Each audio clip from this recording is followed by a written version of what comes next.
Malo mo la Maria ho e ki pe malene ia tonga kotoa pe mo me mai ki mo pono kala ma ko mo TT10 podcast ki he fiafi to apole lolo ko ni kono folo mawa sone o wana wani ma to pe ko ngale ia te ko radio TV Tonga International me lo to a kalani no sila o ko talitani lo to fia heni ki he polo kalamani ai KANITITEITI ki he FILI FALEALEA wana wani ma pe me TONGATAPU hongo folo ai ko TULUTULU MAFUA I-OLOTELE KALANIUVALUE pea mo CEO ko ia pe ko founder o Tonga for Tonga ko vealoa pe me Amerika vealoa o ke kai kene lava tala no whakatonga I he efiafi ko ia I te ne whakahoka tu pea fe po tala no ake ko eni pea mo tangatani I he lea whakapilitania pe ko lea whakapapalangi. We're happy to join with the CEO and founder of Tonga for Tonga ko Mr. Vealoa.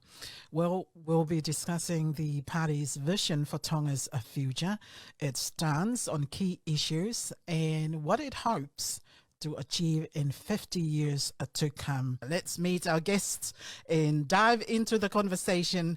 And I would like to start off with you, Mr. TULUTULU, I MAFUA, I-OLOTELE, KALANIUVALUE, FOTOFILI, I he efiafi, malo e tau maua e efiafi.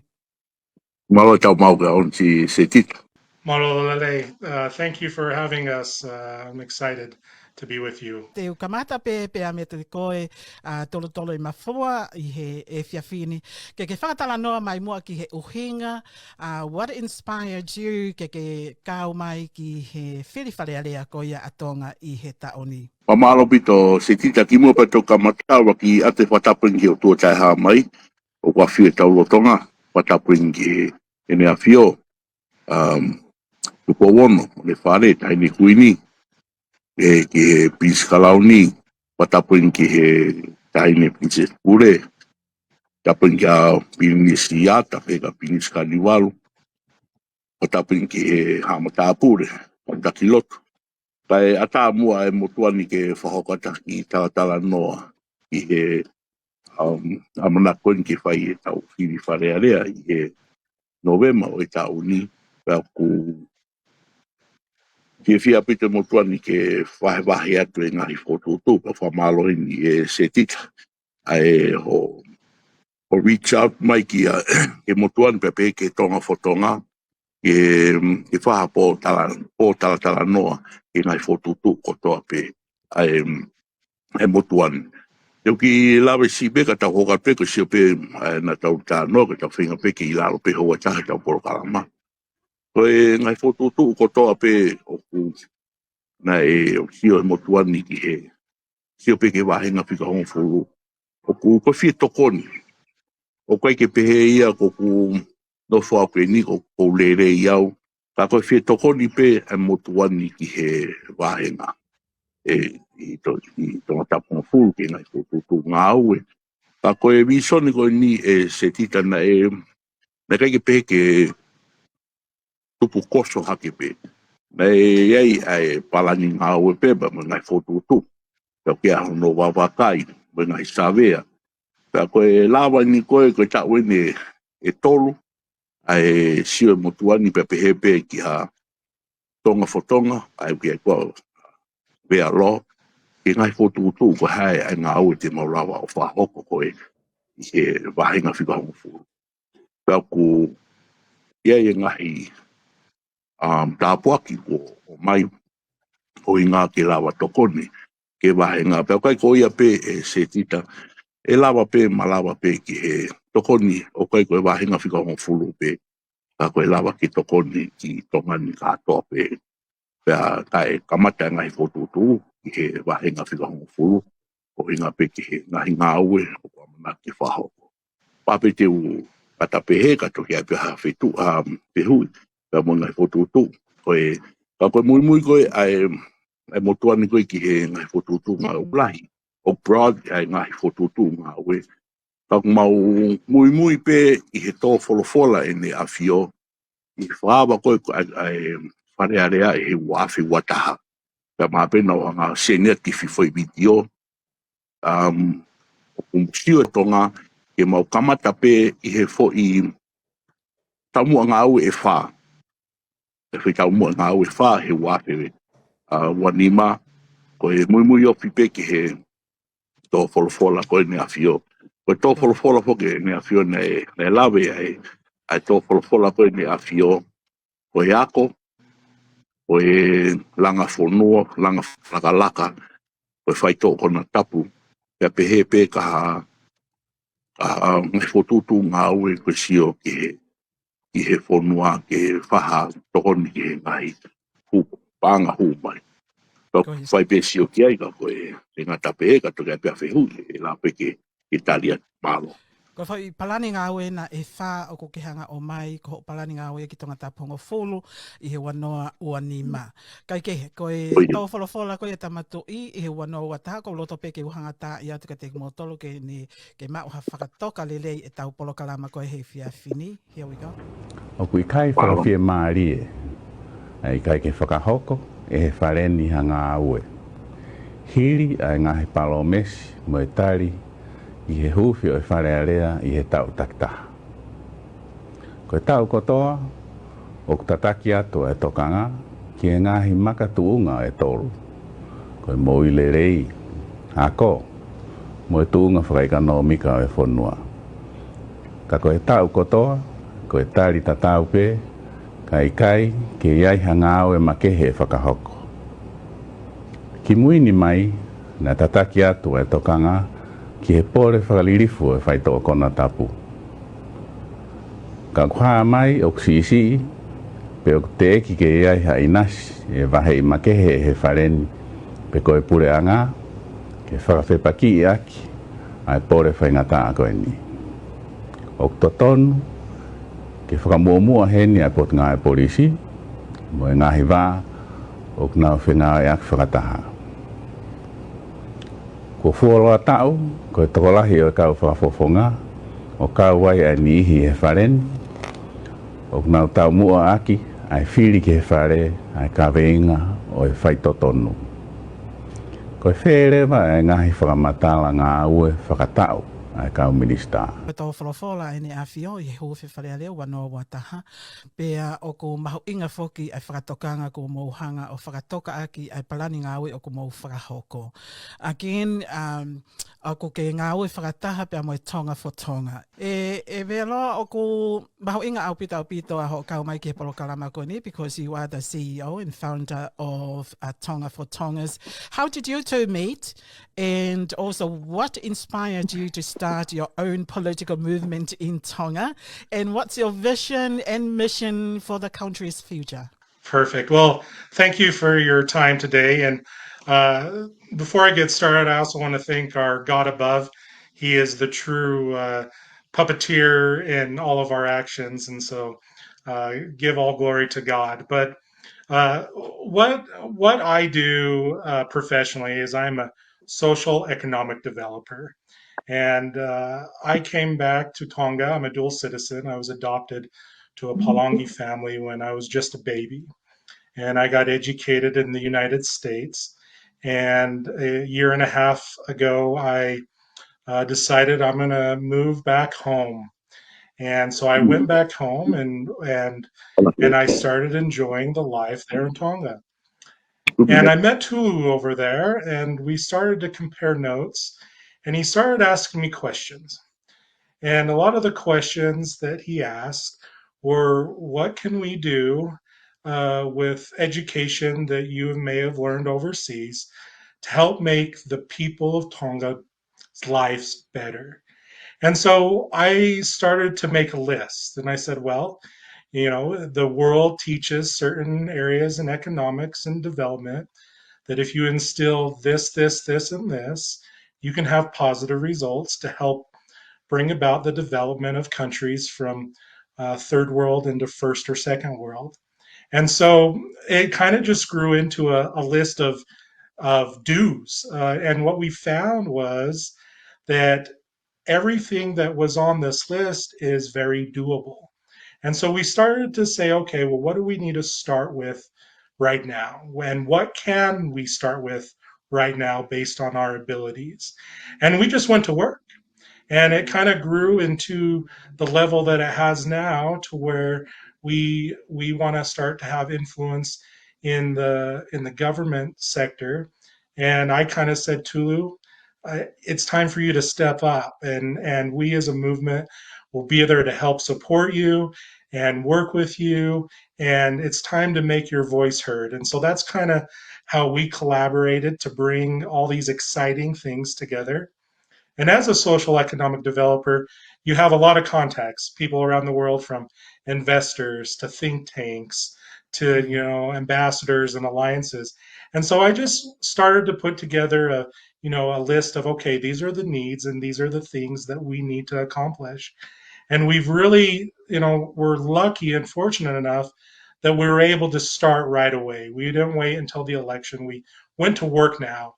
And that's what I love about Tulu and other people there in Tonga is if you give vision and education to people, we go to work. And it's amazing. Not only do we go to work, but we are successful in that. And so it's such a great journey in the year that we've, had our boots on the ground. And the great thing is we're a year ahead as far as implementation. So we had all last year to figure out a plan. And so we are doing things now that was planned last year, and we are planning things for next year right now. And it's allowing us to be successful. We're not trying to reinvent the wheel. We're just trying to use a wheel. And that's the great thing about this world is, Yeah. if, everybody says, well, your 50-year plan, well, that's the same development plan as everywhere. And it's like, exactly. Well, Isn't that I'll great? come back It to works. that one. I'll come back to that one. But coming back to you, Tulu pea me tonga, tolo Hello. oku whakamatala mai a vea a whilawe I pea moho o mo misiona, moho mo visione ki he langa whakalakalaka whakaekonomika ki he whonua. Pea ko lawe I foki ko mo langa whakalakalaka, it's a 50 years plan ke whakahoko. Aia te toki foki mai ki a vea I he hiriange koe ni. Ka ke tala noa mai mua ki he core values ho mo pāti, pea moho o whakakaukau. Koe ha ene whai ke he ho o visione, pea moho o misiona, pea moho o values, pea moia o kulolotonga exist I he taimini I he whafofonga lolotonga. Malo pito se tita tokon. Abe koe mea ne lawe ke koe avea. O koe ngai visiona kotoa pe ia o ku mi katau katoa pe ia. Ka koe mea koe na matano o koe pa mo koe ki ke si ipe. O mahanga tolu o to'o ai foi goal e wha ke kamata ia he wafe wanima. Ka koe mau goal fika uraki I mua koe e kuata maasi te mau kamata I he education I he ako. Ka koe mau kamata koe I he ako. O mahanga o mai ai nau ui ko smart box. Ko smart box ko ia o kia ai laptop wai e wanoa. Tau haupe mo ne device. Ka time ta taupe he device ko ia. E lawa pe ke toi tānaki atu ai foi device ni ma e tau noa ke ni ma noa. Ko winga pe koe laptop ko mai ko wanoa. Ka ko taimu te to atu ko te telefoni. Te lawa pe ke taia o koneki ke foi device ko ia o lawa ai foi whanau ia toko ni ma noa o ngaue aki ai device ko ia. Ka ko whamalo heni ki he pure whawahe koe o wahenga TONGATAPU furu. Ka o moni he ko sakolo ko swai tala noa po nau tolu. Ka ko whamalo heni ke pasting steiki ko tufoki a hake o kei ai steiki e uai o siasu sisu klaisi ko manioni ngahi au ki murini. Ai ko steiki hake ka mo steiki nukalofa mua. Ka ku whai ai o kuei fo tutu ngaue mo e kau takilotu koe ni. Pea ku ke atu a smart box ke kamata aki koe ke ngai po ako. Ai ko mea pe kou hango mea koe nei lawe koe a neiti. O koe ke mautali mautauria ke au ki Novema. Ka mautok ngā.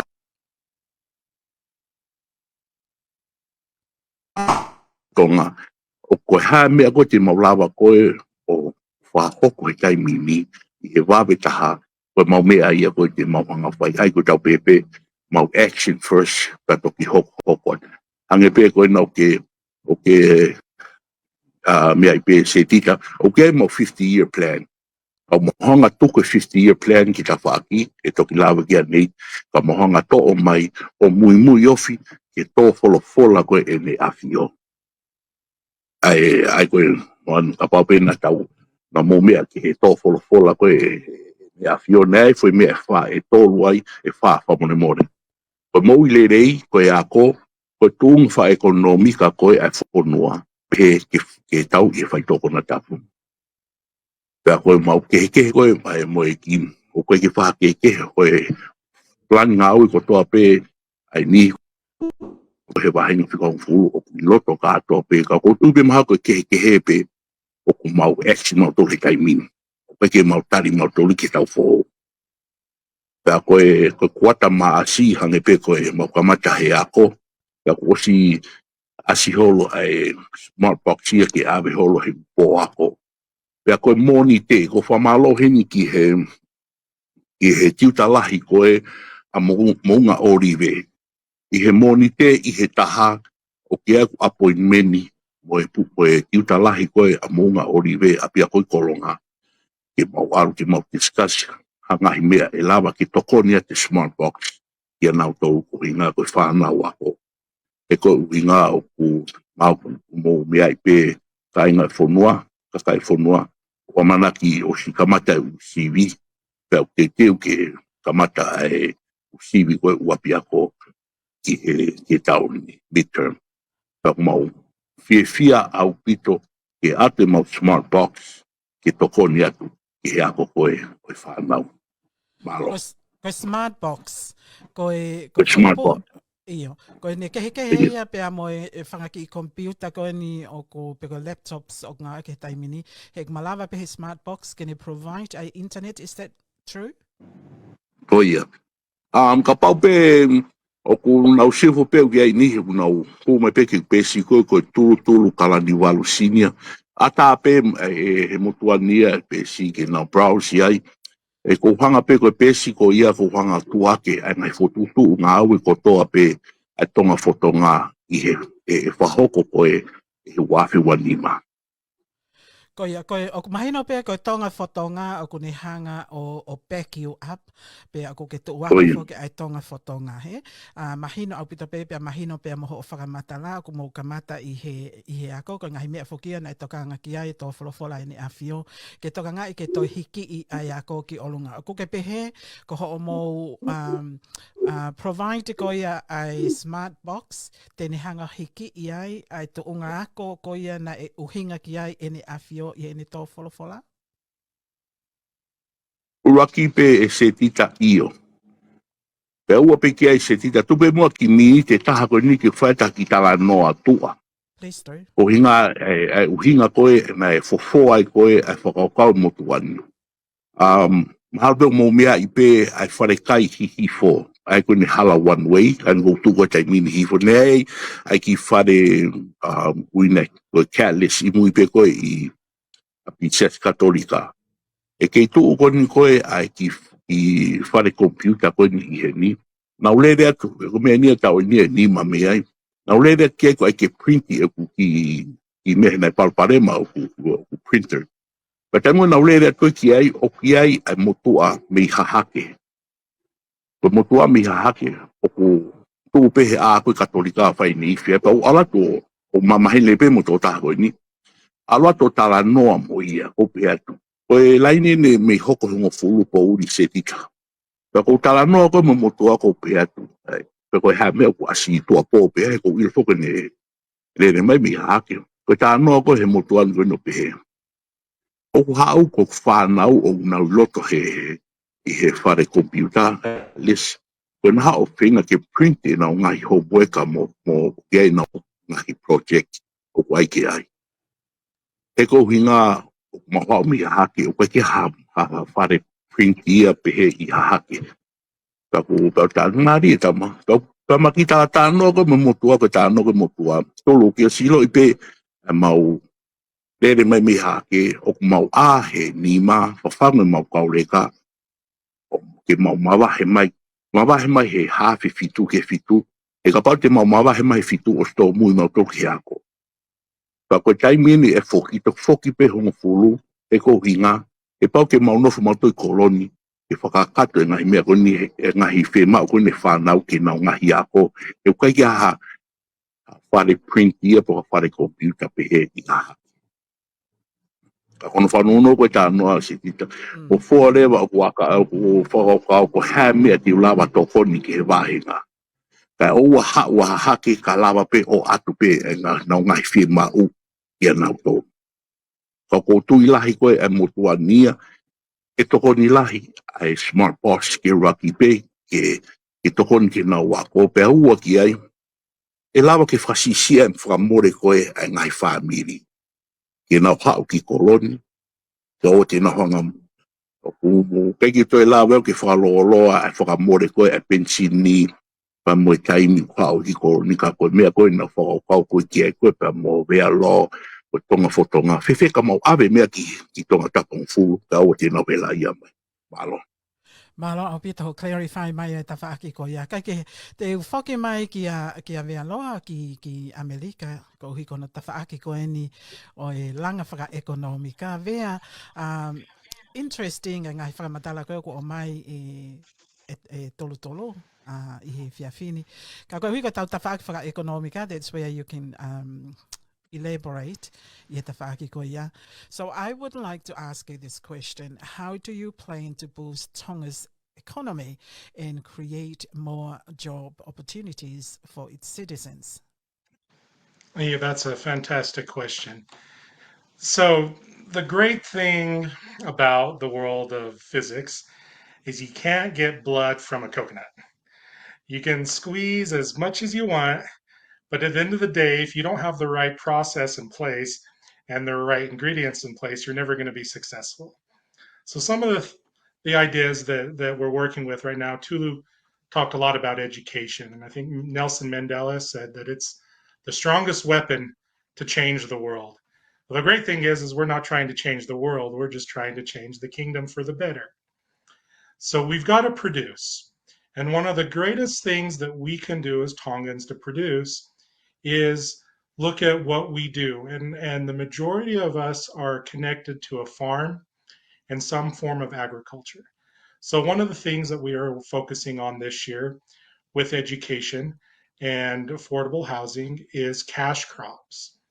And cash crops is kind of an interesting thing because we have such a great climate, we can grow a lot of really awesome things. Right now, we're currently working with the Indian reservations in the United States that utilize a lot of herbal treatments, and they treat things such as diabetes, high blood pressure, gout.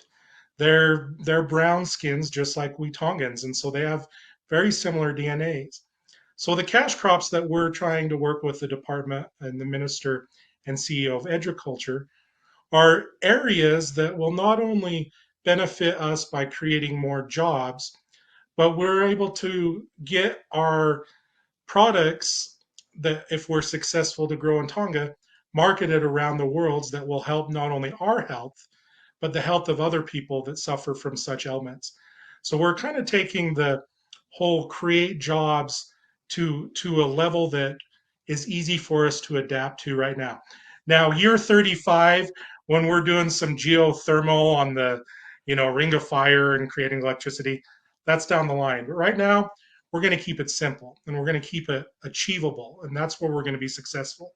So we're going to bring in a whole new line of cash crops that will help create production and aid to our GDP, and that creates jobs. It's easy as a country to have our hand out and ask for something. But if you ask any common person, they would rather earn their lifestyle than have their lifestyle given to them by some form of charity. And so that's what we want to do. We want to bring back that vigor and that tenacity to go get the world and make it what you want to make it. And with doing that, we're going to instill this year cash crops that will not only help our health, but will offer products to other big players such as the Indian reservations in the United States, open up a whole new trade route, a whole new market. And at the same time, we have vessels going back and forth. Yeah, let's put some manoke on there. Let's put some taro on there. They would love that food too. So we want to benefit off of what we already have, but we want to open up a new world with what we can do, and a beneficial world because, if we can cure a little gout and a little diabetes at the same time, we're making a little money by growing really good herbal supplements. That's a win-win-win, and that's what we want to focus on. Win-win-wins. That's great. Māori au pito e tōlu ai ngai whakakaukau koe tangata koe ni me Amerika. But what strategies would you implement to promote sustainable development and environment conservation? 2, what would you balance economic growth with social welfare and poverty reduction, which Tonga face at the moment? Well, we've got a lot of that. It seems like our problems outweigh our solutions right now. But here's the great thing about how this works is I'm reminded of a story, and the story goes a kid was walking along the beach. For whatever reason, the tides receded. And there was thousands and thousands of starfishes out on the beach. And the kid, I think his name was Sam, went out and grabbed one starfish and threw it in the water. Grabbed another one and threw it in the water. And a passerby walked up and went up to the kid and said, "Hey, kid, you're never going to do anything. There are thousands of starfish that are washed up, and you're only throwing one or two back into the ocean. You're never gonna do anything of impact." And that kid grabbed another starfish, threw it in the water, and said, "Well, I did a lot for that one." And then he grabbed another one and threw it in the water, and I did a lot for that one. So what we need to remember is, our problems in Tonga and the problems in the countries around the world, they weren't just overnight. It took years and years to get to the problems that we have. And this problem isn't going to be solved overnight. That's why we are trying to be realistic to say, hey, 50 years, it's probably going to take a lot longer than that, but 50 years we can grasp. At the end of the day, we've got to show up. We have to start from somewhere. Yeah. Absolutely. And, Tonga for Tonga doesn't have all the answers. Tulu doesn't have all the answers. You don't have all the answers. His Majesty doesn't have all the answers. But you know what we do have? We have love for a kingdom, and if we unite, we can solve problems together to make tomorrow better. And all those naysayers out there that are going to say, well, it's never been done and all this, well, it was done for that one starfish. Let's reach down and grab another one. So we got to balance. We got to balance, with what we're working on this year, we're working on with education, because it all starts with education. And then we dive right into affordable housing because we need to get people to feel secure. After we start with that, we go into the cash crop, which is now we are getting people making money, and we're helping out with their health because we're growing things that are beneficial to their welfare. Everybody, at least my age, probably has diabetes knocking on the door or gout. And so we want to implement a cash crop that not only can we increase our wallets, but now we can also live longer because we're going to do some things with our health. And then after that, our fourth quarter that we'll really push, we're starting to solve the problems. And the problems that we're focused on the fourth quarter of this year are going to be opportunities for women. I believe that they've kind of been overlooked in the country, and the drug pandemic that we're having in there. So what we're trying to do, and what Tonga for Tonga says is, hey, we've got to take baby steps. But once you take baby steps and you start producing, which means you have resources, then you can legitimately focus on those social needs and those problems. But we got to get our foundation built before we can build the house that shelters the person. And that's how you solve problems, is we've got to produce. And once we produce, we use those resources to better our lives. And that's ultimately what the 50-year plan is, hey, we got to solve our problems. We've got to get ahead. We've got to go to work. We've got to unite and come together. And now that we're making money, we can start solving the problems that need the resources to solve. And that's how you make the balance. That's what makes the world go round, and it's still going round. Malo au pita ai whakatalano ale lei e vea i he kawenga ko ni pa ko wakai hifo ki a tolo o ko marimari pe a tolo i he tawha ki i he whakatalanoa ko ia ko ke whakahoko. He o talanoa mai ki o mau 50-year plan a vea pe a ko mari au pita anga whakatoto. Yes, we can take baby steps at the moment. Ka ko pau ke tau kamata pe a meha feito o e taha he. Ko na la vei mai e tolo ai tawhaki whakasosiale kataki e vea ai tawhaki whakasosiale. Pea koe mea ia koe te whakatalanoa tahe taimini, koe tau sistemi koe i he taimini e tolo koe haha o whakakaukau ki he Tonga's current system of governance i he lolotonga ni. O ke ai hata whaaki i he tau system of governance o ko ke whakakaukau o to tonu ke whakalakalakai, pea ua ki ai koe haha o whakakaukau, do you think koe democracy can be strengthened in Tonga? Pe o kai ke pe to tono ke ririu e tau demokalati koe i Tonga. I don't know, what do you think? But please, o mai ho o whakakaukau ki hongo e ria koe ia e ua. Te tita tupe ke u lawa tupe me kono he whehui. Koe te tāpau e se tita o ko kouia o ko tau taina pe au uraki pe ko tau taina. Pea o ki ai pe mea o ko tui ki ai i he tawhaki koe. O ki ai pe mea ia o kai ki tui ki ai. Ma pe o ke mea i pe se tita tu ngā koko hau koe mea uia me. Ko uraki pe koe tonga for tonga moe motuani o mau whima o ke te whafoki mai ai whaonga motua. Whaonga motua. Ko whailea te ngaue aki. He koe uhi ngā o koe alu koe ke taimi koe e riri wai e se tita o kuia o ke he konga ni me konga koe. E ke he konga ni me konga koe na o tupo ake awia i he taimi he whanga kui. Ti tā noa pe awia ko kui foki ko motopoaka koe tangata e kia e whae a motopoaka. Me mare koe ke hine ko hola mataere fina hiki a motopoaka. Ta ko mea koe na whao koe motuani ia ai ni koko. Ko mea koe ki he ririu ia o ke pe mea ko tui ki he ririu ko ke ngahi mea o koe ki tui au ia o tonu ke wei ai ko stu tone e tui koe ai motuani.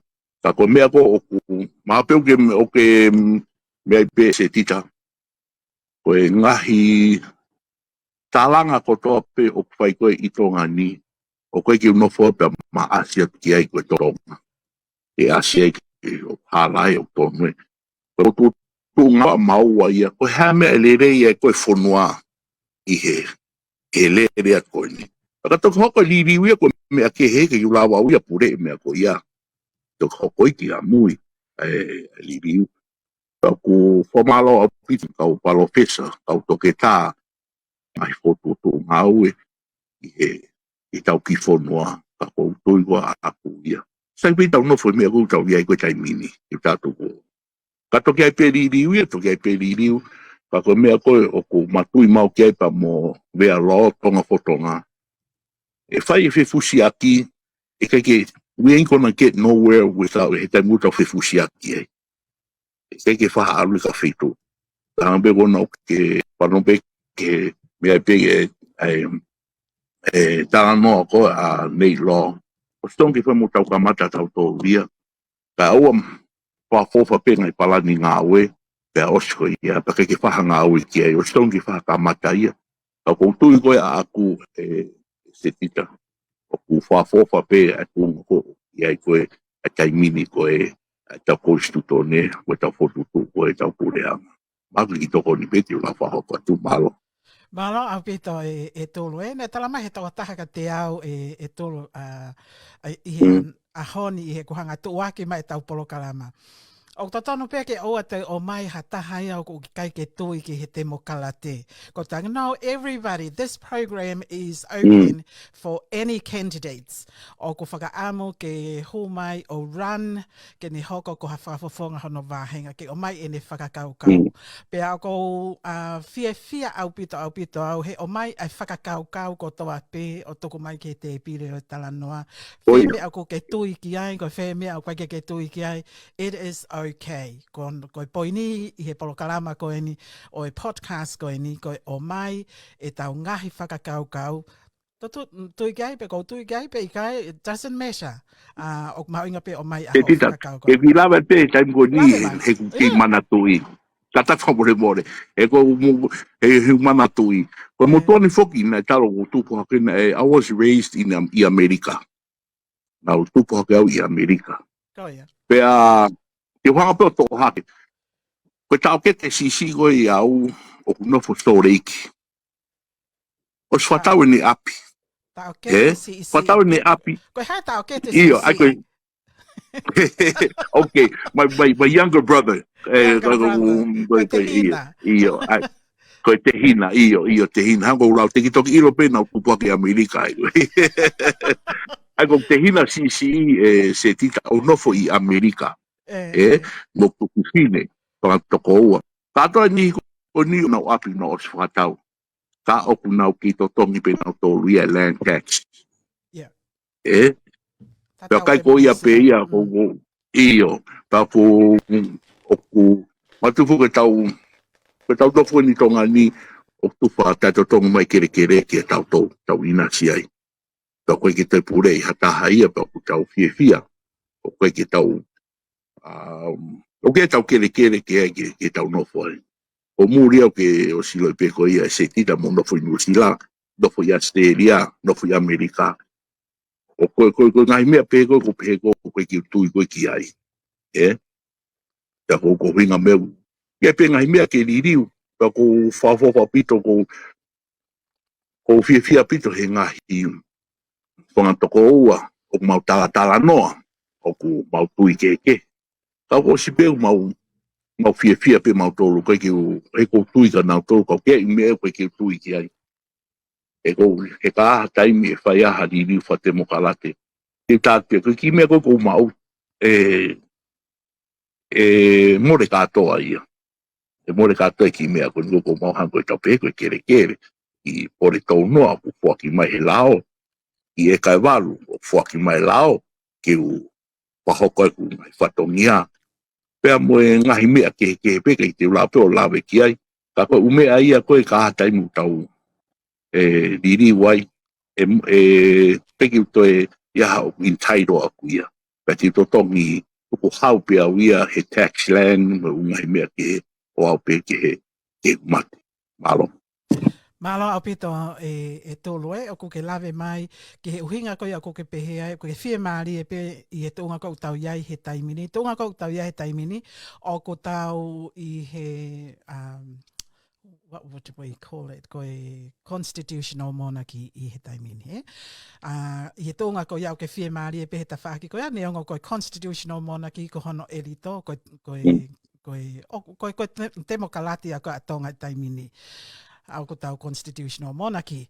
Kai ke e vea o ko whake atu kia te koe I he tawhaki koe ni social issues, how to your movement in Tonga address pressing social issues like healthcare, got education, got inequality in Tonga. Koe palopalema whuke o tau iai koe he taimini, koe especially he tawhaaki koe no education. I want to ask you, what do you think, how do you interpret when the king was saying that he would like to improve education? What's your interpretation of that? And how would you solve that problem? Fantastic. So His Majesty definitely wanted to focus on healthcare, education, and other areas where he believes that would advance the kingdom, and he's absolutely right. And education is everything, and he understands. He understands that right now we've got a problem in education, and the problem exists that according to the UNICEF research in 2023, when they came through and audited the kingdom, they found out that about age of 12 or 13, we are losing about 50% of male colleagues are dropping out. They're going to the field, they're going to drugs, they're going to work. They're not staying in. Compared to female, we are seeing about 70% staying throughout the upper secondary levels and high school equivalent on the females. And so we are having a lot of dropout students and a lot of younger individuals that aren't partaking of a role of a formal education. And that's kind of set the country back a little bit, because what happens is when they don't have the education to fulfill growth or development, they end up going overseas and working labor jobs, and then they've moved, they've left, and so there's a big problem with keeping kids in education. And what the UNICEF study shows is that most of the dropouts are in the poor rural areas of Tonga, which tells me as a developer that the problem with education is money. That we're seeing the biggest dropout because people can't afford to send their kids to school, or the cost of doing that. So our goal at Tonga for Tonga, by introducing these smart boxes, is making that financial burden less, that we can get these centers where these children can learn and still have their education growth on a free type of offering from Tonga for Tonga. And that when we're trying to offset that, we've had meetings with Dr. Fossey, at the Minister of Education, about trying to get some tools into the public database, and we hope that those will go forward. Hopefully, with the new government coming in, we can continue those conversations on a longer term. And so that's something currently that we're doing right now at Tonga for Tonga, is we're trying to make that imbalance of where we're losing the children and keeping them in schools. Another thing that's really cool about these smart boxes is it's not just for children.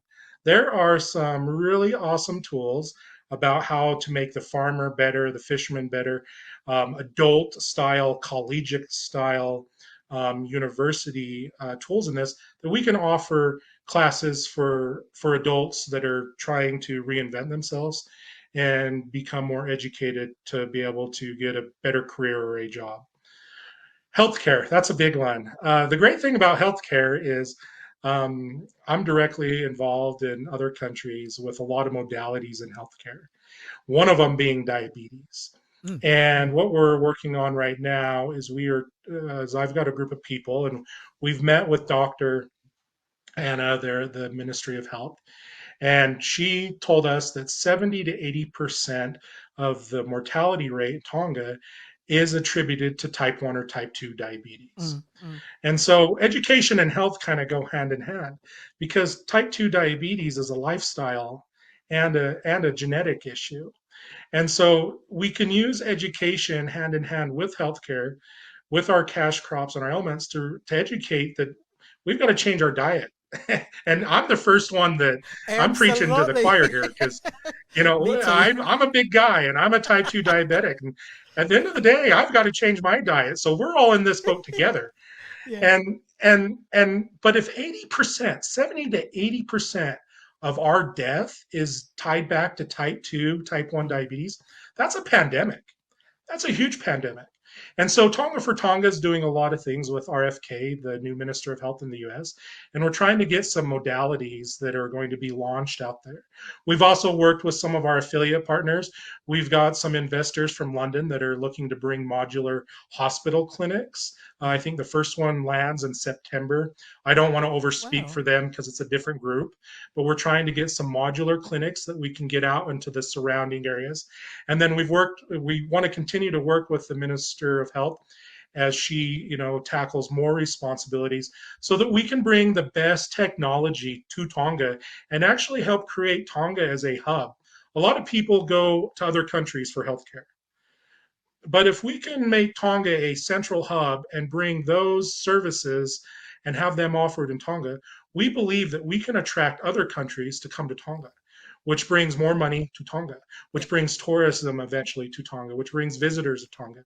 And so that's some of the great things about being on the cutting edge of technology with some of the team members that we have part of Tonga for Tonga, is we can get the newest and the easiest and the quickest and able to implement it. And that's all being planned now, so we can roll out next year. That's why I'm kind of versed on this. Is we took the king, I call it His Majesty's wish list, where he goes over healthcare and education, and we took that to heart, and we kind of made that priority because when you're in a kingdom, what the king wants, the king needs to get, and everything that he has on that list is a direct need to better the lives of the people of Tonga. And we recognize that, and we want to focus on that. And we're really excited to be able to roll those things out in 2026, if not a little sooner. And really, 80% of our deaths, if we can make us healthy, which we got to, maybe less manioke, less puaka, a little bit more watermelon. But if we can cut that down, if we can cut that down, imagine 80% death rate. If we can improve on that, at the same time educating the younger generations, it's a hand-in-hand deal. And with some of these cash crops, if we can, help our farmers make some money on doing that, it's a win-win-win. And there it is. It's bringing people to solve problems. We know the problems. We've had the problems for years. But guess what? Every country has also gone through these problems. So let's learn from our neighbors and let's utilize our neighbors and let's help ourselves as Tongans become better today for our futures tomorrow. And that's what we're about. We're doers. Let's do. Awesome. Brings us back to the end of our program. Ko hiko tataimi. Te foki mai lewa ki a tolo. Ko whihui whakaosea ni ko atu ka te koe, pa ko e whihui ko ia ke tali mai e koe ko uhi ta foki mai ki ho campaigni ko ia ki he taoni. Ua noa ua nima, ia ko kamata foki i he taimini, ke whakatala noa mai, ko e hae tūnga kui ai ho campaigni, ko ngahi visone ni ma ngahi whakatala noa ko o mai e koe pia mo vea i he fiafini. Pea o ko lahi au pito, I think mahalo ko talo e ko talanoa ki he kau KANITITEITI, o ko mahalo ko kau ai whakatalanoa ko e ni i he ma opo, ai ngai whakakau, o i kai ke ngata pe i he taimini, kai hoko atu, pea o ko lele o au ki he 50-year plan. Kai ke i he tōnga ko ia o ko wat ka te koe ke o mai mua o whakatalanoa, whewheanga ho campaigni, ko e whewheanga ho whakakau, ke huai ki he FALEALEA, pia ka paulewa te ke hu ki FALEALEA. What would be your first kaweinga ngaue pe ko ho plan ke whakahoko ma tongatapu hongofulu, and of course for the country as a whole? Malo pito, ambe koe mero nau lawe kere nai ke ako.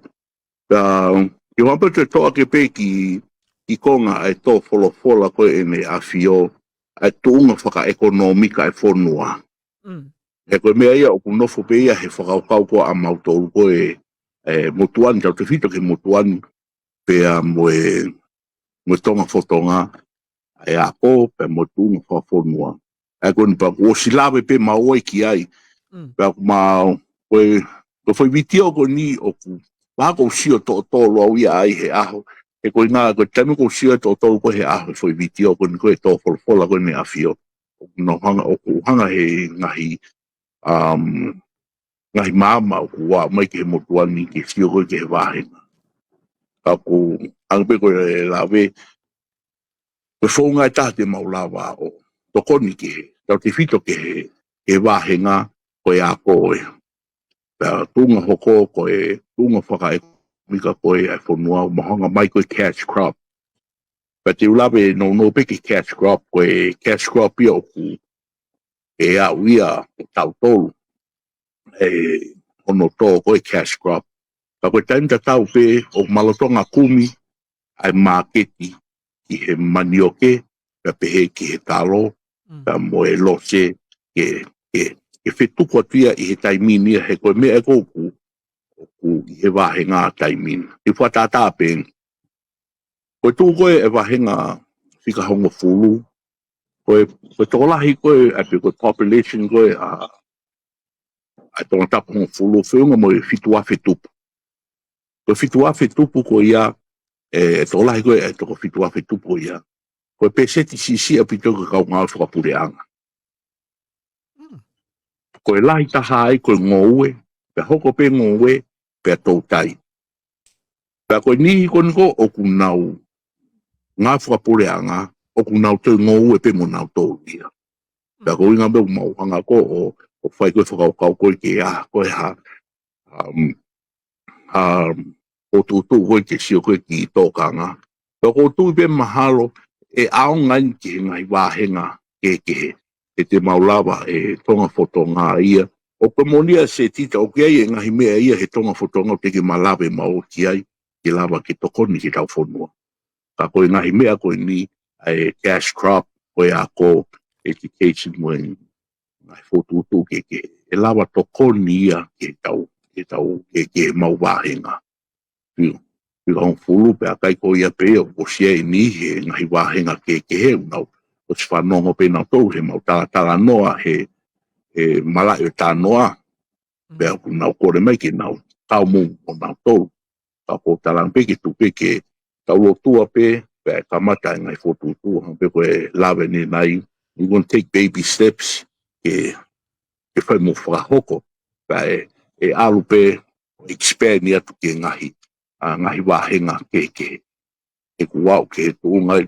Koe tau palparema koe mea kau sia koe taimini koe tonga for tonga e se tita. Ke ilo e pe palparema koe alu koe kau tori. Alu koe kau tori koe ki New Zealand mo Australia. O hoko ngai palparema ke. Koe whotutu koe ni koe tonga for tonga. Ke nofo pe ai whamiri I tongani. Kapau te tau ngaue whakataha. Ke ngaue a ke tau kere kere. Tau ngaue whakataha pa tupulaki infrastructure ke whakangaue e kakai I tongani. E kei ki tau te hela ia ke tau whenga ki muri. O ngā ke sio ke he kumi hamo ui. Ka koe whotutu koe ai motuani. Mo e tonga for tonga. Ke whaha ngaue whataha mo e wāhinga. Pe awe e nau ngahi whe mau. Pe kapau e tāpua ki e motuani nia. Hape koe meo ke lawe ke hu. O tui mahalo koe ngaue le rei taha koe ai ngai whotutu koe ni. Ke whakahoko. Ke whakahoko koe sio ke he wāhinga pe. Pe kai koe ia pe pea ki he whonua. Koe ngā ke tau ina sia. Koe ngā mea mohanga ko ui koe whoi kurupo ni koe tonga for tonga. E na iai e ngā ingoa ke he ia. Koe tui koe motuani nia e se tita. Ke hao ha sia ina ia. O ofa he tau whonua. O tui mahalo koe tonga pe. Pea ko vea loo. E ongo na e usiaki ia I he whamiri muri. Whamiri kau Palani Amerika. Kau ne ke ima o pe ia ai toto tonga mo ofa mai koe ke tau whonua. Pea pehe pe ke motuani. Pea ko tui ka pau e whaha whi ngau e whataha. E te tau mau ai lere I. Mo tau ki whonua. Pea tau hoko te pe mago ki tali pe ia pea. Toki a pea me toki mau toki whakakot se tita malo. Ko ia ko whamalo atu ke te koe, papehe whoki a vea loa, I whainga maari e koe ni ko mohanga tuku mai ki he palokalama koe ni. Pea o ko atu hene ai tala mono ki a te koe e TULUTULU I MAFUA I he wheinga, pea mo e ngaue koe o mo whakahoko koe uhi ke fklakalaka I ho tau tonga pea me hena. Kai kehe, thank you once again, Vea Loa, for joining us this evening for the program of TT10's podcast. We hope that our viewers gained valuable insights into the vision of Tonga for Tonga and also for TULUTULU I MAFUA. Again, available pe whoke polo kalama koe ni ki whahinga taimi pe ke mo mea mai ai o whakatala noa ki ho o mo ngahi visone ki hono whakalakalaka I ho tau whanua. Until then, good night.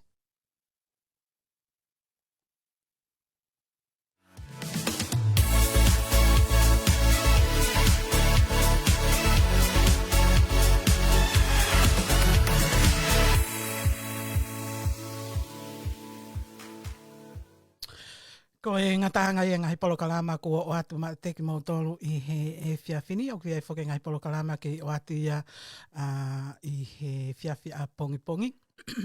Ka kou whāmu pe ke o atu ki whakakaukau ko e ni ke tau mātou moia I he fiafini uloa ki pe. Ko e o kai ni ihi I he kau kantiteiti o kunau o hange koe kolopu koe ai tō, koe kolopu koe ai pipi era, koe kolopu koe ai patoa. Ko e TT10 podcast, nei o atu pe ia I he kamataanga, ko e polokalama ia ai kau kantiteiti kotoa pe ke o mai e nau ngahi visone, mo nau ngahi whakaukau, pa mo nau ngahi palani. Hei ilo te ke mauai hao informed decision ko hai te ke fili ai I he tau koe ni. Ko ia I he NPH, o ku iai whakaawhi ni ki he kau whakafofonga ko ia, pe koe kau kantiteiti pia me he kolopo ko ia ai PPL, ko o atu ka teki nau tolo ai whakaawhi o te kai ke mahino mau, nau kei mo ua lah ngahi puto he weekend. Ka koe taimi koe te nau atamai ai, ko pau pe ke kau mai an ihi koe kau kantiteiti koe ia. O kai kau kantiteiti ai pāti patoa, o kai kau kantiteiti ai tū, o kai kau kantiteiti me he tonga maa tonga, mo tonga for tonga. Ko ia I he NPH, stay tuned pe ki he kotoa e tau kau kantiteiti, tau kau MPs, o atu ki nau tolo, e nau ngahi visone, me nau ngahi whakakaukau, me nau ngahi palani ngaue ki he kaha o. Until then, tau toki hoko atu a pongi pongi, ka mo mea pe mo look after yourself tonight I he efiafinia o whaatka tek mo tolo.